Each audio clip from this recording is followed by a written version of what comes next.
Tēnā koutou katoa. I just want to start by acknowledging the very incredibly powerful rangatahi voices that we have just listened to.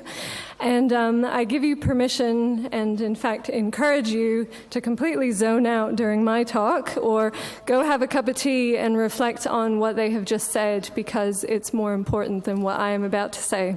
So if you stand up and walk out and have a cup of tea, I will clap my hands for you rather than be offended. No witana aho, ko Amanda Larsson toko ingoa, ke Greenpeace aho e mahiana. I'm from Sweden, as was mentioned. Sweden, which unfortunately has the fame of being one of the countries which has most badly mismanaged the COVID-19 crisis, and is one of the reasons that I feel incredibly fortunate to be here in Aotearoa. I am a guest here, and I feel very lucky to be here.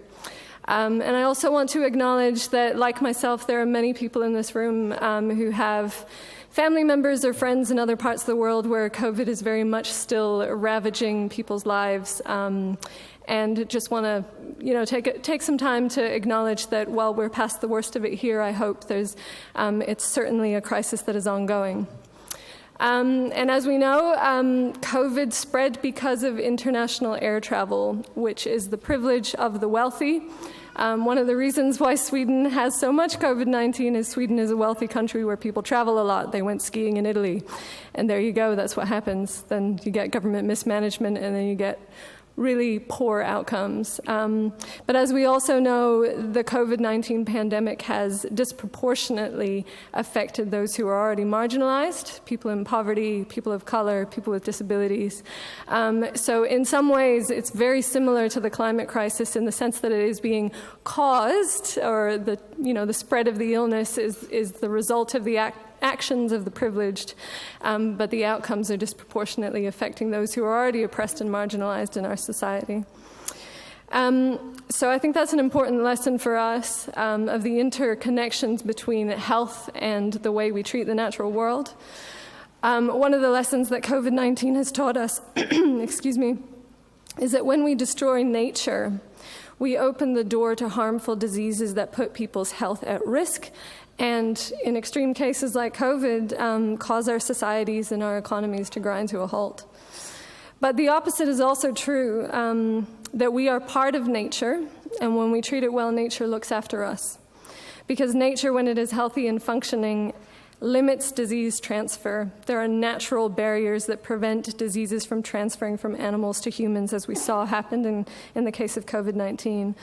Ecosystems that are healthy naturally restrain the transfer of these diseases, but when they are degraded and when they are broken down, these natural barriers are stressed and eroded. And we're seeing impacts like COVID-19 as a result of the increasing human encroachment into wildlife habitats. We're coming into closer contact with diseases that were previously unknown to our human immune systems. And the majority of new infectious diseases that are affecting human beings come from wildlife. And that's what we're seeing more and more of the more we encroach on nature. So I think it's becoming increasingly clear from COVID-19 that human health is interlinked with animal health, is interlinked with environmental health. And this is a lesson that Western institutions need to learn, because as many of our speakers have already pointed out, this is well known in other worldviews. It is our Western worldview that has forgotten the interconnections between human health, environmental health, and animal health. And so we often talk about solutions. We're here to talk about solutions today, and we often think about solutions in our Western mindset in a really technological sense. And I just want to acknowledge the previous speaker saying the knowledge is already here. Indigenous knowledge has been here for millennia, and our job is to step back as Western institutions and make space for knowledge that is already existing in our societies to come forward and find solutions. So it's clear that restoration and regeneration of nature is an investment in public health. And mitigating climate change is also an investment in public health, because as we've seen in the previous presentations, climate change is only going to exacerbate infectious disease transmission. So what are we as Greenpeace advocating for? Broadly, we're advocating for 4 overarching transitions in how we as a society relate to nature. And one of those, and one of the most important ones here in Aotearoa, New Zealand, is how we relate to nature through agriculture, and replacing the current industrial agriculture system, which is based on land theft, with a regenerative farming model that is based and rooted in indigenous practices where people have farmed in harmony with nature for millennia. Regenerative farming involves growing a large diversity of crops, plants, and animals all together. It replaces synthetic inputs like nitrogen fertilizer with practices that mimic natural systems. Instead of treating the land like a mine that we are extracting things from, it's about treating the land like an ecosystem that we are part of. It uses these natural systems to create access to nutrients, to water, to pest control, which are all required for growth. And it stores water in the soils instead of needing to build massive irrigation dams. It stores carbon in the soil to mitigate climate change. It improves soil health and brings back biodiversity. Now, here in New Zealand, many farmers already want to make the switch but lack support. In fact, in New Zealand, we're one of just a few countries that has very little in the way of support for farmers to transition to organic practices or more sustainable practices. And the irony is, and I know we're not here to talk about things in a capitalist frame, but the irony is that moving towards a more regenerative model adds value to the farm. It makes our livestock happier and healthier. It makes the products that we are marketing to the rest of the world more attractive. But you can ignore all of that because it's important because of, we need to protect the earth in general. It's not important because of the need for growth. So what does this look like in practice? I know I can talk about this in a kind of philosophical sense, but what is regenerative agriculture and what are we calling on the government and political parties to do about it? Firstly, we're calling for one-off grant funding for agroforestry, cover cropping, and reduced tillage practices. We're calling for investments in plant-based food manufacturing facilities so that we can create plant-based manufacturing at scale with value-added food, fiber, and timber processing facilities local, close to farms.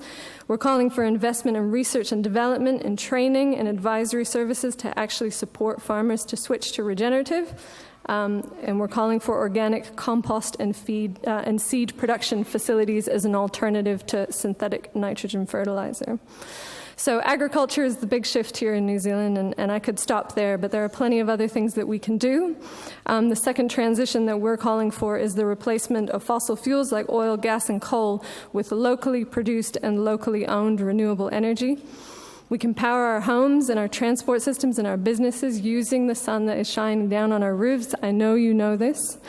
We can power our homes and businesses with the wind that blows through the countryside instead of importing oil that is linked to conflict, instead of mining for coal and gas from the land or from the bottom of the sea. And distributed energy technology allows for communities and households to own and manage their own energy instead of being beholden to the whims of energy companies, like as someone mentioned, Meridian recently, dumping a load of water so that they could charge you all higher prices for your energy. And the great thing about this clean energy technology, sometimes I don't really understand why politicians don't listen to the evidence, but that's not how politics works, is it? But solar and wind are some of the biggest job creators in the world, and in the US, they are literally the biggest job creators. So we have enormous potential to boost employment in regions around the country and in towns and cities all over the country. The third transformation we're calling for is the replacement of unnecessary single-use products like plastic bottles with reusables and refillables. With the exception of products required by people with disabilities, most single-use plastics are replaceable with alternatives. And we're in this post-COVID situation where we need to create employment, and this is a jobs-rich industry just like the clean energy industry I already mentioned. And we're in this unfortunate position now where we're unable to export plastics to other parts of the world where they are processed for us. So we've got all this plastic piling up in our landfills and ending up in waterways. So the obvious solution is get rid of the single-use plastics and switch to refillable systems, which are jobs rich. And then finally, I just want to end on shifting our mindset from a mindset of extraction to a mindset of restoration, and investing in the large-scale restoration of nature, from replanting of native forests to revitalizing wetlands to restoring mussel and shellfish beds in harbors. There are so many opportunities to choose from. These are all solutions that are jobs rich. These are all solutions that we need to address the looming crises and the crises that are already here with us. So, there really isn't any reason not to. And someone asked me recently if I was losing hope because I hadn't seen a response from the government that was visionary. And actually, I feel like this post-COVID era has given me more hope than ever, because I've seen so many people such as yourselves come forward with amazing ideas that are well-researched, that are well-evidenced, that are visionary and exciting. And our politicians are basically standing at an open door and not yet walking through it. And we just need to shove them through that door, I think. So thanks for listening to this today, and thank you so much for having me here as well. Kia ora. Tautoko.